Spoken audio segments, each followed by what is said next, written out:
Unified 911, anong matutulong namin sa'yo? Anya ti maitulong mi ken kapo. Anong may tatabang ko sa imo? Unsay akong ikatabang nimo? Nini makadabang na misal ka no? Sa anumang wika o dialekto, may tulong na darating sa iyo.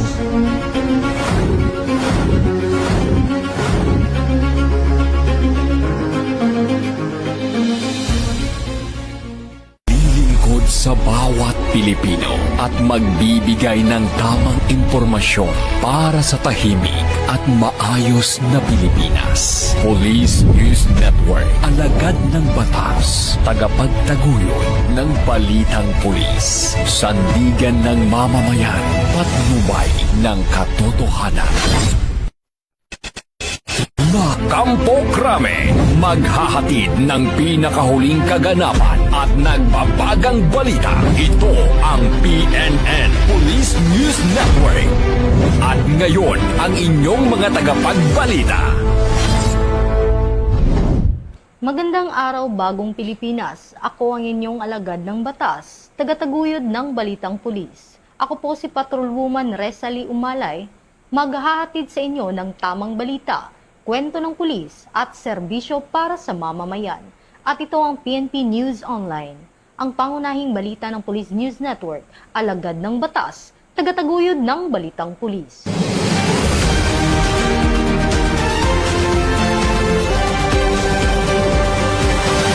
Narito ang mga balitang hatid ng ating PNN correspondents mula sa iba't ibang panig ng bansa.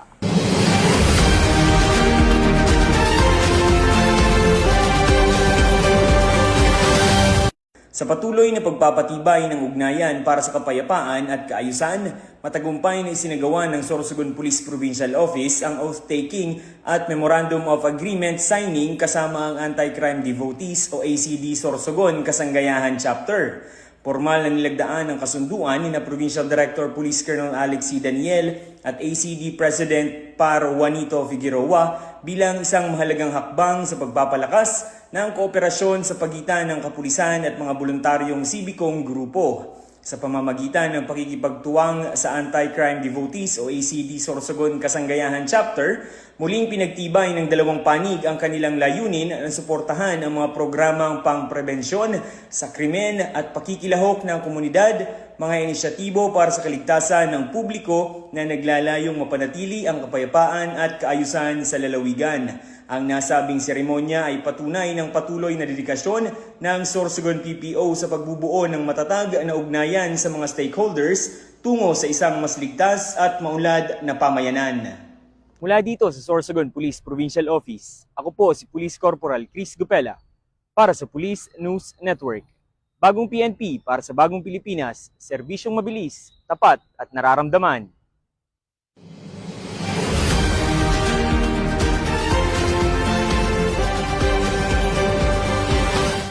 Huli sa paglabag ng Municipal Ordinance sa bahaging baybayin ng Calayan, Cagayan, ang mga tauhan ng Calayan Maritime Law Enforcement Team ay nagsagawa ng monitoring at inspeksyon sa bahaging baybaying sakop ng Calayan, Cagayan sa pangunguna ni PSSG Richard D.C. Felicissimo na sakop ng Western Cagayan Maritime Police Station na pinamumunuan ni Police Captain Jeffrey Q. Equizabal noong ika-22 ng Mayo taong kasalukuyan bandang alas 12:24 ng hapon.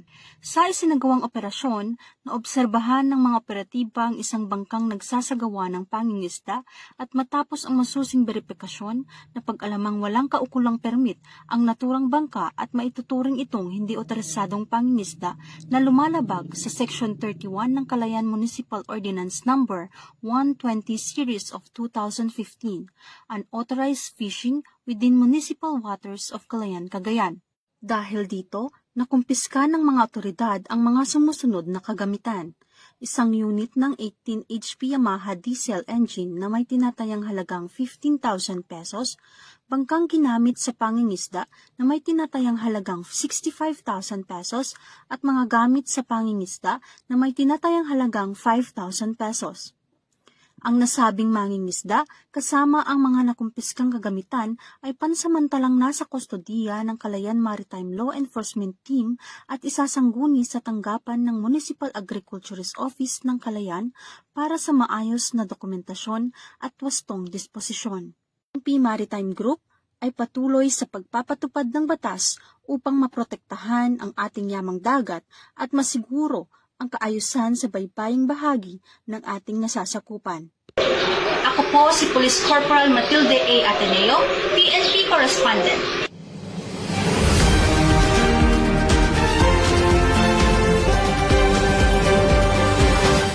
ng Upland Ultimate Grass Cutter 2026 sa pamumuno ni Police Colonel Dionisio D. Bonoy, Acting Provincial Director ng Benguet PPO, ang matagumpay na pagkasira sa kabuuang 1,650 fully grown marijuana plants at 15 kilos dried marijuana leaves, stalks at 14 taps na may standard drug price na nagkakahalaga ng 2,100,000 pesos sa isinagawang magkakahiwalay na operasyon.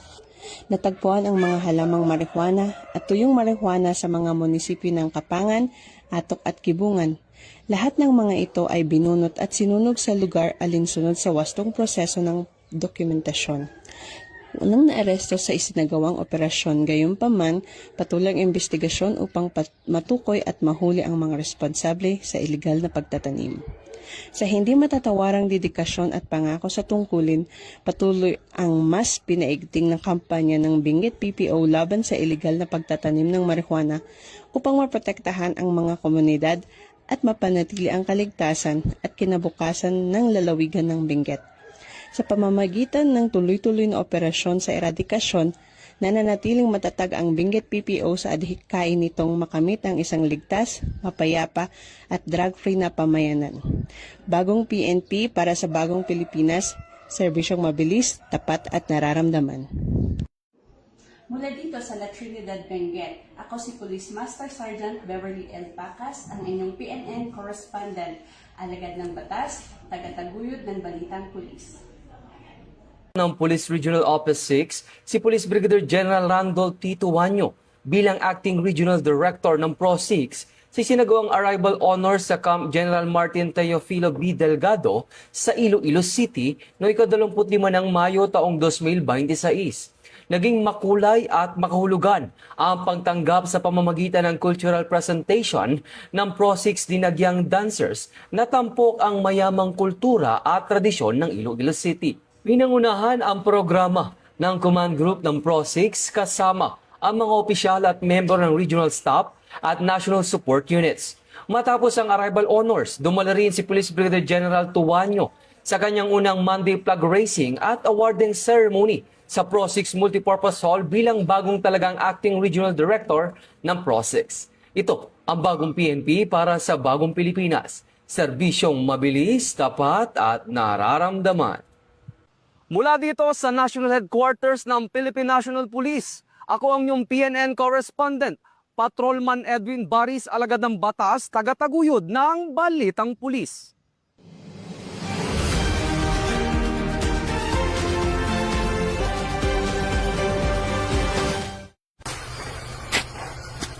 Na-recover ng mga otoridad ng Lanao del Norte Police Provincial Office ang mahigit 2.6 million pesos na halaga ng hinihilalang smuggled na sigarilyo sa dalawang magkakahiwalay na operasyon noong Mayo 23 taong kasalukuyan sa Kapatagan at Munay, Lanao del Norte.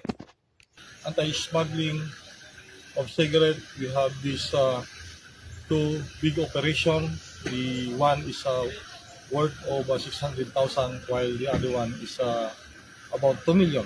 Bandang alas 12:30 na madaling araw habang nagsasagawa ng checkpoint operation Sanport 1, Bansaville 1, Kapatagan, Lanao del Norte, pinara ng mga tauhan ng 2nd Provincial Mobile Force Company ang isang Honda CR-V na bumabiyahe mula Sultan Naga de Maporo patungong Kapatagan. Sa isinagawang inspeksyon, nadiskubre sa passenger seat at compartment ng sasakyan ang 750 rims na mga sigarilyo na may tinatayang market value na 600,000 pesos. Kaagad namang dinala sa Kapatagan Municipal Police Station sina alias Ray at alias Kai para sa dokumentasyon at kaukulang disposisyon.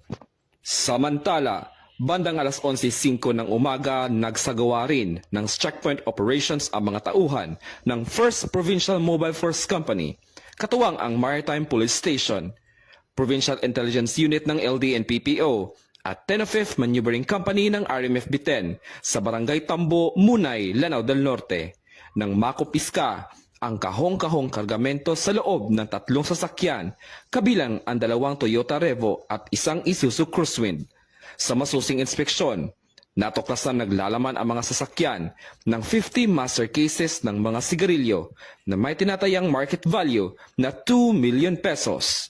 Agad ding dinala sa Munay Municipal Police Station ang mga driver at pasahero para sa dokumentasyon. So, the Lanao del Norte Police Provincial Office is moving forward consistent in its mandate to implement the law with the help of the community. Mula dito sa Lanao del Norte Police Provincial Office, ako yung PNN Correspondent, Patrolman Kim Luna, alagad na batas, tagataguyod ng Balitang Pulis.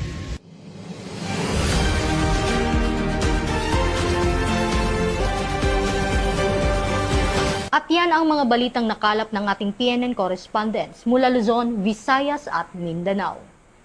Para sa mas malawak at mabilis na ulat ng mga balita, huwag kalimutang mag-like, follow and share sa aming official social media accounts ng Police News Network. Tutok lang sa aming YouTube channel para sa mga live streams at replays. At i-follow kami sa X account para sa mga real-time updates at Facebook account ng Police News Network. Manatiling mapagmatsyag at laging alam ang totoo. Sa ngalan ng pamunuan ng Philippine National Police, sa pangunguna ni Chief PNP, Police General Jose Melencio C. Nartatis Jr.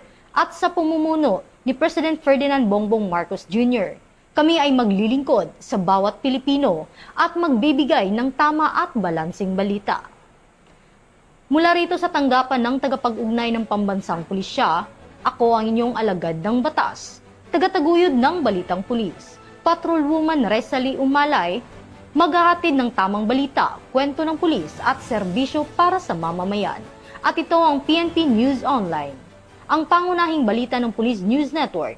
At ito ang bagong PNP, para sa bagong Pilipinas, serbisyong mabilis, tapat at nararamdaman.